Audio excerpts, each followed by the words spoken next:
expert, a thought leader, or a doer in the realm of innovation for the built environment. My name is Jeff Echols. I am a senior advisor and the head of marketing for Shadow Partners. And today's presentation is my conversation with CEO and founder of Shadow Partners, Reddy. KP and I talk about the VC versus corporate VC. Of course, VC being venture capital, but we talk about the different dynamics in the venture capital firm versus the corporate VC fund. It's an interesting conversation if you want to learn more about venture capital and how it flows through the AEC and the CRE world. So enjoy this conversation with KP, and I'll be back again tomorrow with another Shadow Short. Hey, welcome back to Shadow Shorts. If we've never met before, my name is Jeff Echols. I'm a senior advisor and the head of marketing for Shadow Partners. And every weekday, I bring to you an expert or a thought leader in the realm of innovation for the built environment. Today is certainly no different. I have with me the CEO of both Shadow Ventures and Shadow Partners, Reddy. And KP is one of the best, if not the best known thinker and doer in the realm of investing and innovating for the built environment. So KP, thanks for joining me today. Thanks, Jeff. We're going to do a little VC 101 today. I'm looking forward to it. Yeah. I think when we're talking about topics, I always have a bias towards, the founders and their struggles, right? I've been in that struggle, so I appreciate their struggle. I've never owned a private jet, so I don't have those struggles. So I don't relate to those people nearly as well. So I think one of the questions that comes up is around venture capital, like classic venture capital firms versus corporate venture capital. And I think we see this a lot in terms of the founders not understanding. And quite honestly, sometimes the people that run the CVCs don't quite understand like their role in the ecosystem, because it is an ecosystem.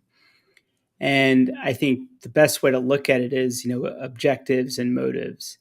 And we have CVCs that are actually investors in our funds. And so people say, well, why would they do that? Right? It's like, well, they want access to top tier deal flow. They want to see the stuff that they don't get to see.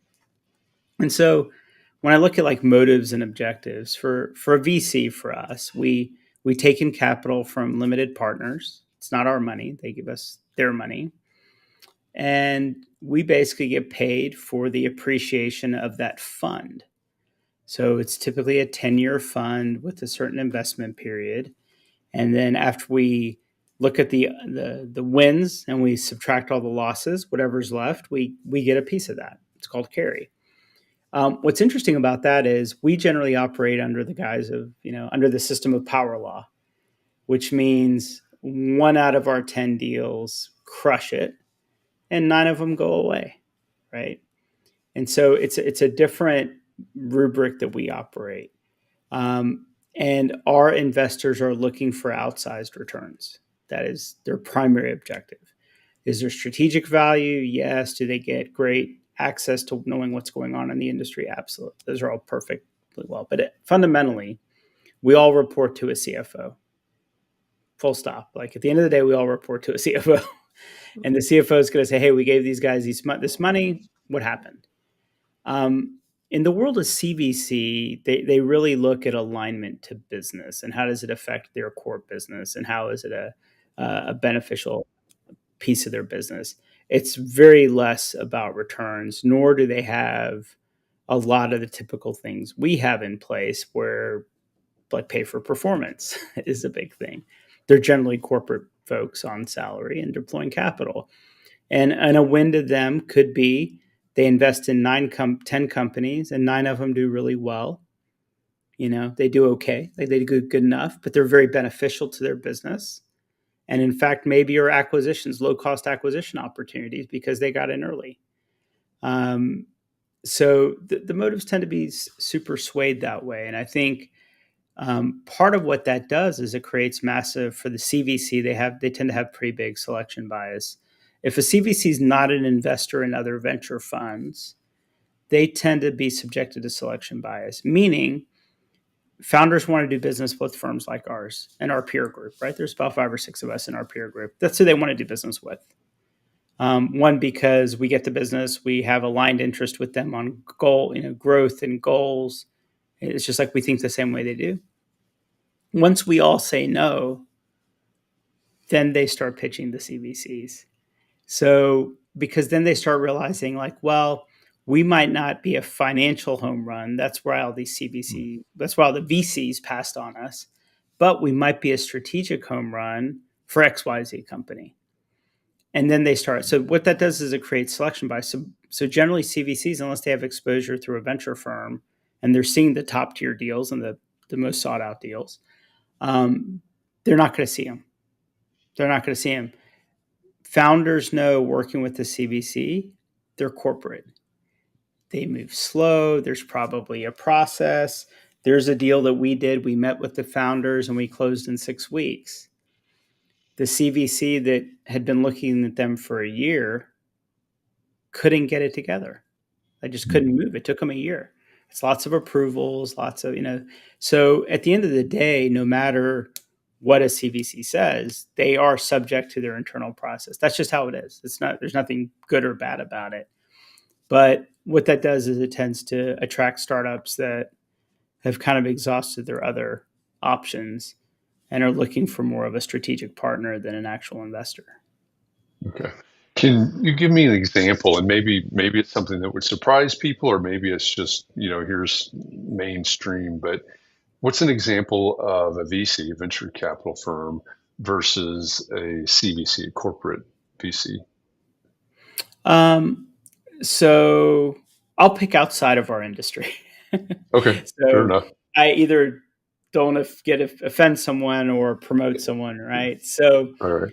in the world of healthcare, you have VCs like our friends at General Catalyst. They're a mainstream VC. They manage $1 billion, and they invest in healthcare startups.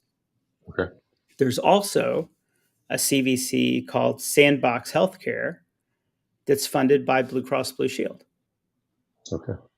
So General Catalyst is just trying, they have pension funds and people that invest with them. They just want to see outsized returns. They have to beat everybody else. Blue Cross Blue Shield might look at it and say, how is this affecting patient care? How's it going to help our business? Do we want to be early adopters of the technology? The difference is if your healthcare startup hits it out of the park, General Catalyst will just keep funding you. Right? They'll just keep funding you, and then they'll get more of their friends to fund you until you go public.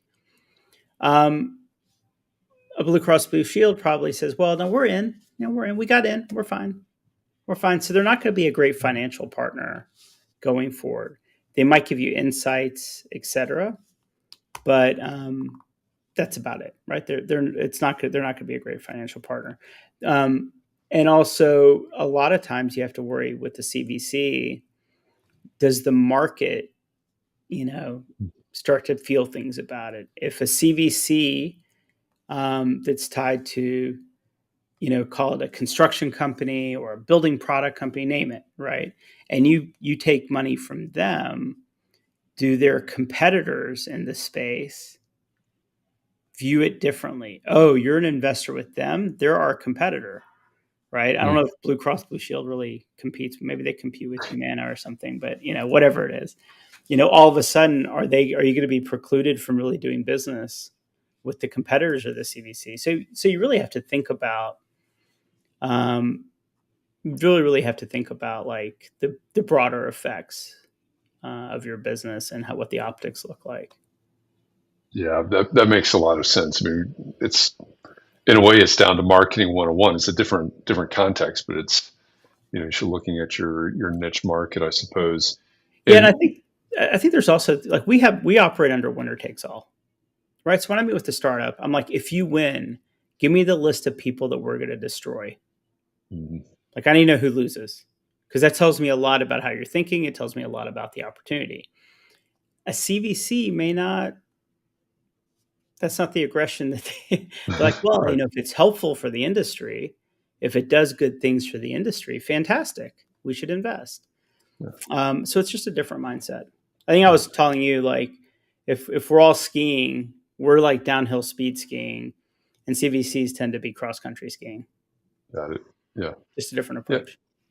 Yeah. I was having a conversation probably a couple of months ago now with someone from the industry. And so let me back up half a step because you said you'll pick a couple from outside the industry. So you went to healthcare, and that going outside makes sense for the context of this conversation. But Shadow Ventures is focused on innovation for the built environment. Many of the CVCs that we're alluding to, et cetera, they're engineering, they are building materials, they are construction, et cetera.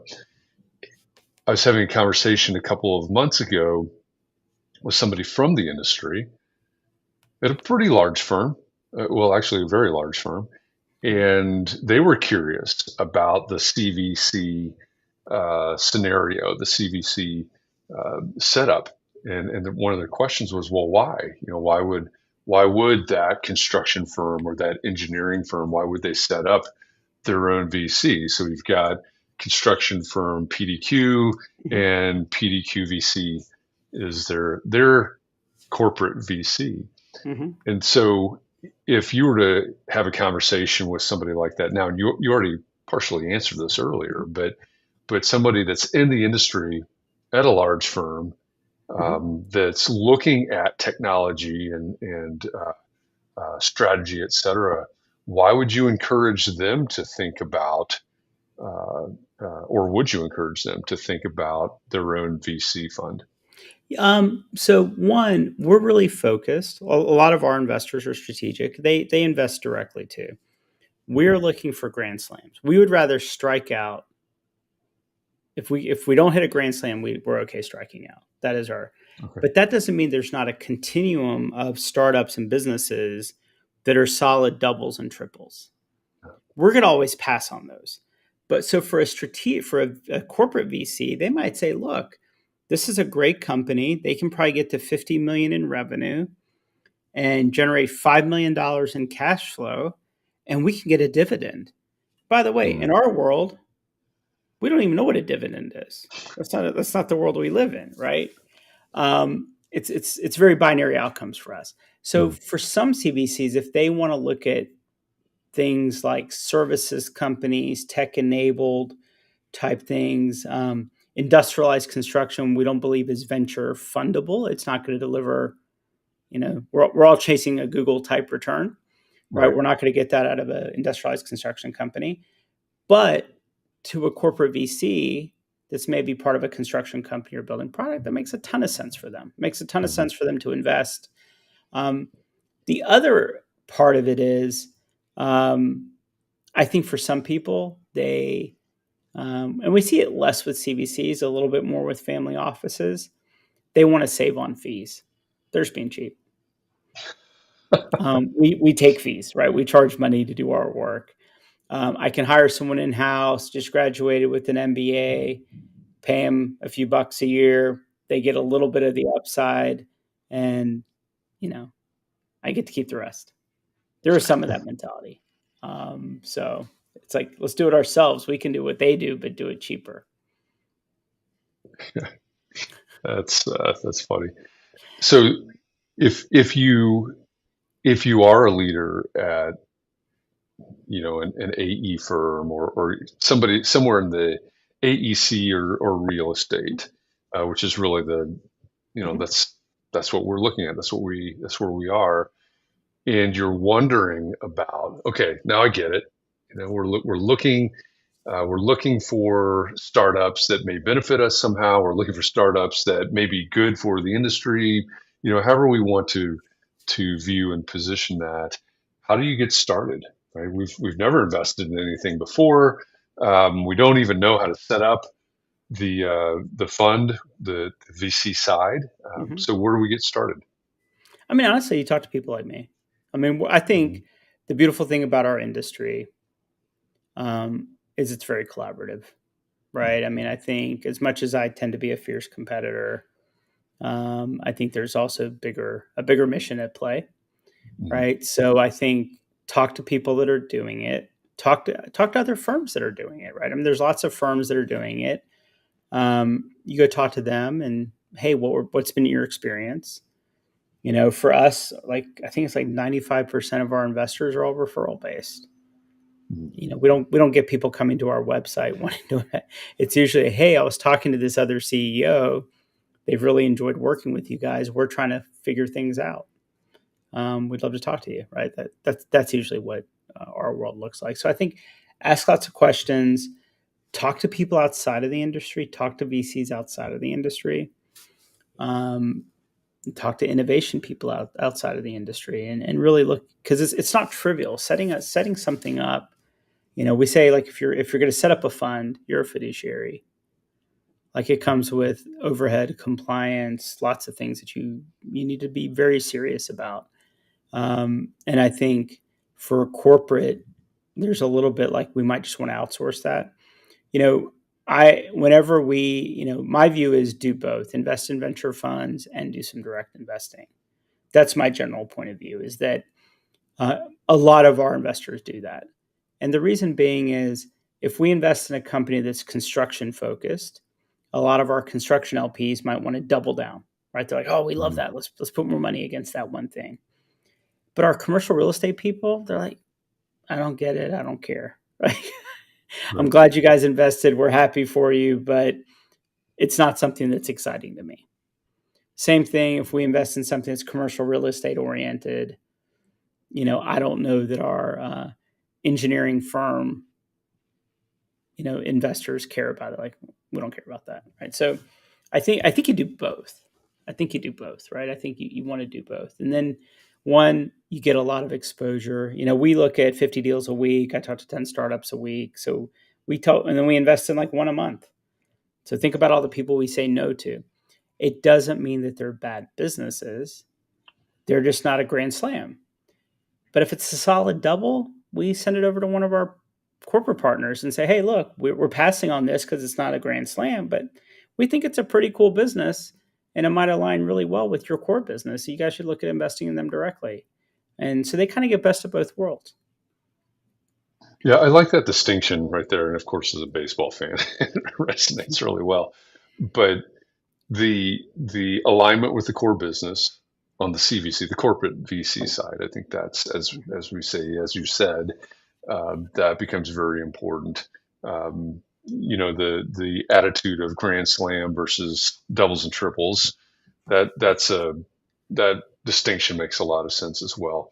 And and as you were talking about just a minute ago, we see a lot of I don't know if I can call it cross investing, but this fund and that fund and so on. So if you're out there and you're watching this and you're listening to this and you want to know more, right? You're curious. Oh, I didn't realize that there were engineering firms or construction firms, material suppliers, et cetera, that have their own corporate VCs.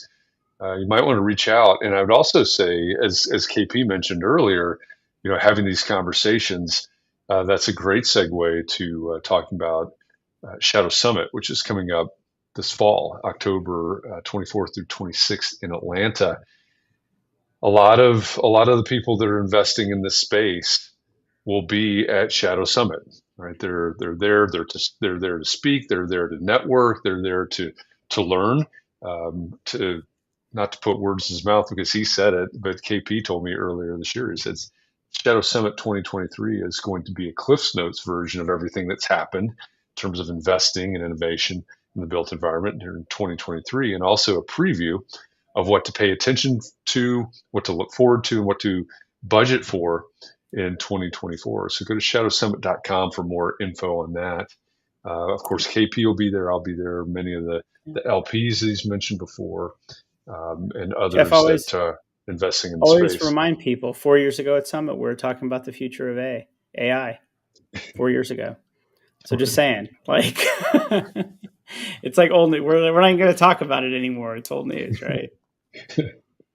Well, I don't know if it's old news. It continues to evolve, but that is a really good point. It's the people that are going to be in the room, right? And I love this intersection, right? The innovation, the investing, built environment, all of this, and people that are going to be in the room, put quotes in the auditorium, I suppose, in all the rooms.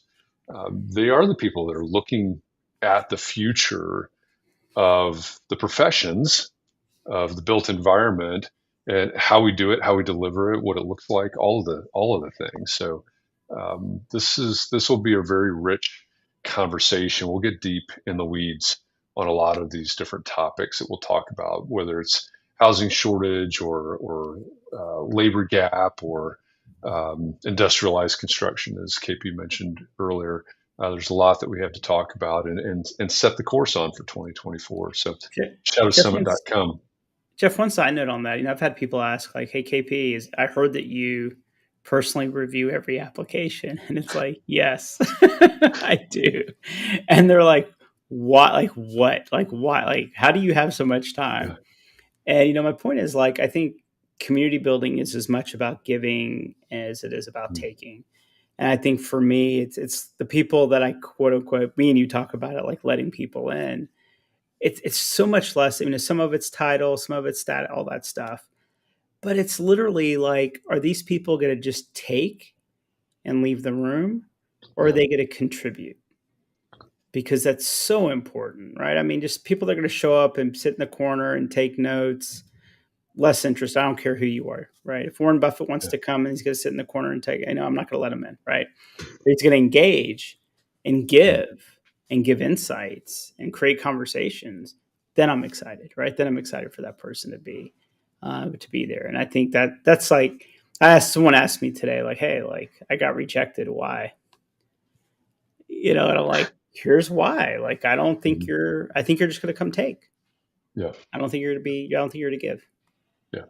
That is an important distinction. And if you missed this part of the conversation, if you go to shadowsummit.com, there is a button at the top of the page that where you apply to attend. You have to be approved in order to purchase a ticket to show up at Shadow Summit. And as KP is describing it, that is a distinction for this event, right? It is a summit. It is not a conference. It is a time for us all to get together and really imagine and set the agenda for innovation, for the built environment, for the architecture, the engineering, the construction, the real estate as we look towards 2024 and beyond. And so, you used the word collaborative earlier in the context of investing, which is the topic of this conversation, obviously. But Shadow Summit is incredibly collaborative. There are what we've got 3 keynotes scheduled, and I believe it's 9 panel discussions that will have healthy Q&A sessions. So these are conversations. Right? Mm-hmm. This isn't the place to come get your learning units per se. Like a lot of other conferences. This is a place to come and engage in conversation and thought leadership. Yeah. I've had a couple of people get mad that they got rejected. Just blame it on me. No, I'm just like, hey, sorry. Like it's not personal. It's about fit. Mhm. Um, and it's really, it's that attitude of like really wanting to come and contribute and be part of Yeah, it. yeah, it very much is. We want to tackle some of the biggest problems that are out there facing the built environment, and we need everybody to contribute and engage in the conversations. So with that, again, shadowsummit.com is where you find out more about our event, October 24th to 26th in Atlanta. And if you want to find out more about Shadow Ventures, you can go to shadow.vc. That URL is in the bottom left-hand corner of your screen right now. And there's also a button to submit your deck at shadow.vc and get added to that list of 50 in those conversations. And by the way, Jeff, another one of those weird things. I look at all the submissions personally myself, and people are like, Yeah, "What?" And I'm like, "Yes." Like I have to focus on the important things. And when entrepreneurs are like sacrificing so much to try to build a business, I'm just not going to stick them in front of a 23-year-old as their first point of contact. Like right. I just think it's disrespectful. So there's some weird things that I do, but there's a reason and a motive behind it. You got to do the unscalable, right? Yeah, sometimes. Sometimes you do. All right. If you're watching this out there, we appreciate you, and we hope that we'll see you in Atlanta, or at least you'll apply to see us in Atlanta. Shadowsummit.com.